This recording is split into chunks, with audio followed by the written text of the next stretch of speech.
आज मैं दातागंज उत्तर प्रदेश में इतवार बाजार के कॉलोनी में खड़ा हुआ हूँ और आप सब लोग मेरे साथ अभी देखिए कई मौलवी खड़े हैं। आप सब लोगों को जानकारी होगी कि कुरान शरीफ की 26 आयतों को हटाने के लिए एक भाजपा के बड़े नेता है वसीम रिजवी, उन्होंने सुप्रीम कोर्ट का दरवाजा खटखटाया। पहली बात मैं कहना चाहता हूं कि क्या उन्होंने कहा इन आयतों से देश में आतंकवाद पैदा होता है और मैं आपको बताना चाहता हूं वो आयतें क्या है। उन आयतों में जिहाद का मतलब संघर्ष और विरोध होता है। माना अगर भारत पर कोई दुश्मन देश हमला करेगा तो हम लोग क्या हाथ में हाथ धरे बैठे रहे या हमले का जवाब हमले से देंगे? हाथ पर हाथ धरे बैठे रहने से चीन की सीमा में 15 जून को हमारे 20 निहत्थे जवानों को पीट कर चीनी सेना ने मार डाला और 76 को घायल किया था, ये मत भूलिए। कुरान शरीफ की आयत पर जाने से पहले मैं आपके सामने बात करूंगा गीता की। गीता में भगवान कृष्ण के उपदेश आपने सुने। भगवान कृष्ण ने कहा अपने सखा अर्जुन को, उठा गांडीव को, क्योंकि तेरे सामने जो तेरे परिजन हैं उनका लालच मत कर।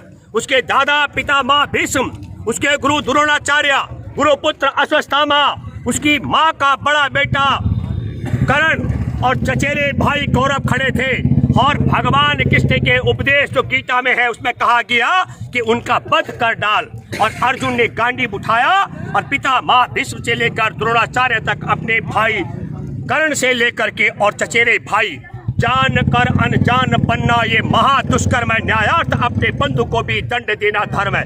जिस तरीके से हमारे गीता के उपदेश में भगवान कृष्ण ने कहा वध करो अपराधियों का, उसी प्रकार पंथ में भी है, उसी प्रकार मजहब में भी है। यही आयत कुरान की भी कहती है कि अगर कोई दुश्मन तुम पर हमला करता है तो उसका हमले का जवाब हमले से दो। और दूसरा जिक्र मैं आपसे करना चाहता हूँ आपके माध्यम से, दूसरी बात है यदि आपके मन में, वचन में, व्यवहार में, वाणी में, कर्म में कोई गंदगी उत्पन्न हो गई है तो उस गंदगी के खिलाफ जिहाद कर, संघर्ष कर। ये बताइए अगर हमारे भारत में कोई चरस, गांजा, अफीम, स्मैक का धंधा करके हमारे बच्चों को नशे के जाल में फंसाना चाहेगा, हम उसके खिलाफ लड़ेंगे कि नहीं? लड़ेंगे। और ये लड़ाई की बात मैं दूसरा कहना चाहता हूँ, इन बुराइयों के खिलाफ, हमारे देश में गोरों के खिलाफ महात्मा गांधी, सुभाष चंद्र बोस से लेकर शहीद आजम भगत सिंह, अशफाक उल्लाह खान, तमाम योद्धा भारत में कुछ जेलों में रहे, शहीद आजम भगत सिंह, अशफाक उल्लाह खान, इन सब का तो कल 23 मार्च को शहादत दिवस है। मैं आप सब लोगों से आग्रह अपील करता हूँ, यहाँ पर भी युवाओं से, कि कल जोर शोर से आपको हमारे शहीदों की शहादत का दिवस मनाना चाहिए। तो हमारे देश में बुराइयों के खिलाफ गोरों का जो शासन था उसको मिटाने के लिए जो जंग लड़ने वाले थे, हम सब उनका सल्यूट करते हैं। हमारे देश और दुनिया में कुरान शरीफ की आयत भी कहती है कि आपके इस देह में, आपके शरीर में, वाणी में जो बुराई है उनके खिलाफ जिहाद करो। और तीसरी महत्वपूर्ण बात, आपको मालूम होगा कि भगवान कृष्ण ने अपने सगे मामा कंस का वध कर डाला था।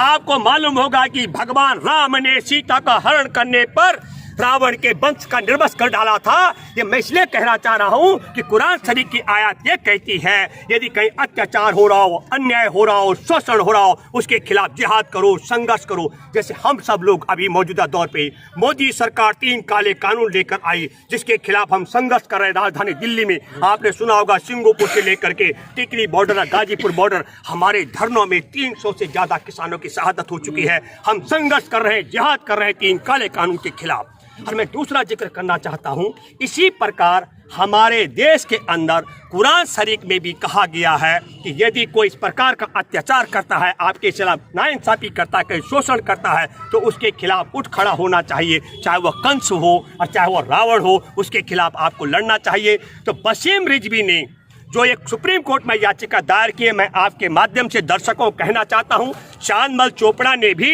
ऐसी आयतों के खिलाफ, कुरान शरीफ के आयतों के खिलाफ पश्चिम बंगाल में मुकदमा दायर किया था, जिसमें डबल बेंच ने 1988 में फैसला दिया। तमाम समीक्षाओं को देखते हुए, जैसे मैंने तुलना की कुरान शरीफ की आयतों को गीता के उपदेश में जो भगवान कृष्ण के उपदेश थे, तो डबल बेंच ने वहां पर कलकत्ता हाई कोर्ट का यह तय किया कि हमारे देश में धर्मनिरपेक्षता, हमें किसी के भी धार्मिक ग्रंथ में छेड़छाड़ करना न्याय संगत नहीं है, गलत है। और मैं मानता हूं और मैं अपील करता हूं सुप्रीम कोर्ट में बैठे जो जज हैं और मुख्य न्यायाधीश जी, आपसे मैं अपील करता हूं कि आप सब लोगों से आग्रह करता हूं कि तत्काल आप वसीम रिजवी की याचिका को खारिज करें और इस आदमी पर जुर्माना करके, इस आदमी ने जो ऐसे चुनाव के दौर पे, मैं बताना चाहता हूं 13 फरवरी को सुप्रीम कोर्ट में यह बात उठती है और 13 फरवरी को ही मेघालय के राज्यपाल सत्यपाल मलिक किसानों के पक्ष में 3 काले कानून का विरोध करने के लिए और न्यूनतम समर्थन मूल्य की गारंटी का कानून बनाने की मांग को लेकर आए। मुझे लगता है इस क्रोनोलॉजी को हमको समझना पड़ेगा। वसीम रिजवी के कुरान शरीफ पर सवाल खड़े करने पर 26 आयतों को लेकर के उसकी पत्नी, उसके भाई, उसके पिता सब ने साथ छोड़ दिया है और मैं अपील करता हूं सुप्रीम कोर्ट में बैठे मुख्य न्यायाधीश जी, आप इसकी याचिका खारिज करें, इस पर जुर्माना कर इसे जेल में डालें। धन्यवाद। जय हिंद, जय जवान, जय किसान।